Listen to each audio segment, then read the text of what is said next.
Ikalima ng Disyembre taong 2011, ang Australian World Traveller, at dating miyembro ng Australian Regular Army, at guro, sa isang universidad na si Warren Richard Rodwell ay binihag, para sa ransom sa rehiyon ng Mindanao, sa katimugang bahagi ng Pilipinas ng isang kilabot na grupo ng mga masasamang loob.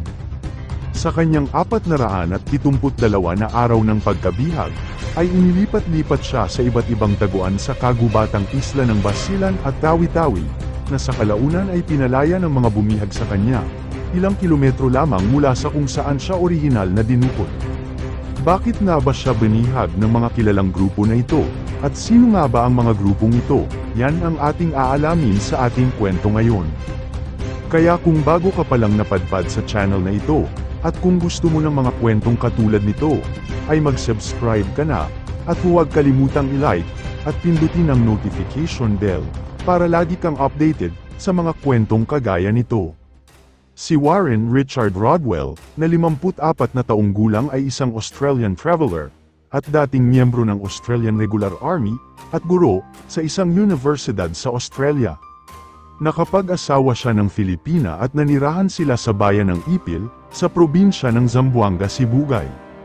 December 5, 2011, 6 na armadong nakasakay sa motorsiklo, na nagpakilalang mga pulis, ang biglang pumasok sa kanilang bahay, at puwersahang dinukot si Rodwell at tinutukan ng baril. Dinala siya sa dalampasigan na may speedboat na naghihintay sa kanya, sa mga kalapit na isla, na kung saan kumikilos ang mga kidnap for ransom gang at iba pang mga grupo ng mga masasamang loob. Kilala ang mga miyembro bilang mga kilalang salute, insurgent at organisasyon ang Abbas Group. Ang partikular na grupong ito ay may mga koneksyon sa iba pang mga lawless groups na sangkot sa katulad na aktibidad ng bandido sa mas malaking bahagi ng Sulu Archipelago kabilang ang Zamboanga Peninsula, na kung saan dinukot ang Australian na si Rodwell. Piniringan nila ang mukha ni Rodwell at nagmamadaling umalis sakay ng speedboat patungo sa direksyon ng karagatang Zamboanga. Si Rodwell ay nanatiling bilanggo, at bihag ng mga bandido sa kabuuang 472 na araw, at siya ang pinakamatagal na bihag sa labas ng Australia. Ang kanyang kwento kung paano siya nakaligtas ay hindi niya malilimutan at nakatatak na sa kanyang utak, dagdag pa aniya ang iniinda niyang isang sugat na hindi nagamot at ang maranasan niyang pagod, puyat at gutom, at ang pagbagsak ng kanyang timbang at ang sapilitang pagpapalakad at pagpaakyat sa kanya sa kainitan ng sikat ng araw at ang patuloy na pagbabanta sa kanyang buhay na siya ay pupugutan ng ulo, kung hindi tumupad ang gobyerno sa kanilang kahilingan na tubusin siya. Lahat ng klase ng pagpapahirap, physical, at emotional, ay kanyang naranasan sa kamay ng mga bandido, nawawala na rin siya ng pag-asa na makaligtas pa, ipinapasa Diyos na rin niya ang kanyang kapalaran. Sa kanyang pagkakabihag, ay nagpalipat-lipat sila ng lugar, dahil sa walang tigil na military operations para ma-rescue si Rodwell. Para silang mga daga na nagtatago para matakasan ng mga militar, sa isang military operations nang tangkain siyang iligtas ng mga militar, ay naipit sila sa mainit na bakbakan at siya ay nataman na kanyang iniinda, nakaligtas siya pero ang sakit at trauma ay nakatanim na sa kanyang isip, lalo siyang nawawala na ng pag-asa na makaligtas pa dahil tudo bantay sa kanya ang mga bandido dahil sa makukuha nilang ransom kay Rodwell. Ang patuloy na negosasyon ng gobyerno sa mga bumihag ay walang tigil, at tumulong na din ang bansang Australia para mapalaya ito, lahat ng paraan ay ginawa nila, hanggang sa magkasundo ang bawat panig.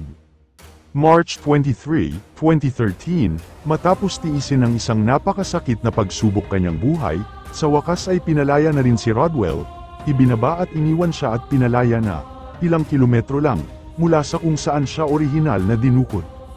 Ang kanyang paglaya ay nalaman sa pamamagitan ng mga negosasyon, at pagbabayad di umano ng isang malaking ransom, bagaman, ang mga detalye ng proseso ng negosasyon ay hindi ibinunyag sa publiko, pero nanindigan ang gobyerno, na walang ransom na naganap sa pagitan ng mga bandido. Nang pinakawalan siya noong Marso taong 2013, siya ay napakapayat, pisikal, at emosyonal sa pinakamababang punto sa kanyang buhay, at laging natataranta at balisa. Makikita kay Rodwell ang trauma na kanyang naranasan sa kamay ng mga bandido. Sa panahon ng obligatory debriefing ng mga awtoridad ng Pilipinas at bansang Australia, Isang kamanghamanghang kwento ng kaligtasan ang naganap, ang determinasyon ni Rodwell na malampasan ang lahat ng mga hadlang sa kanyang landas tungo sa kanyang kalayaan at ang makasama ang lahat ng kanyang mahal sa buhay.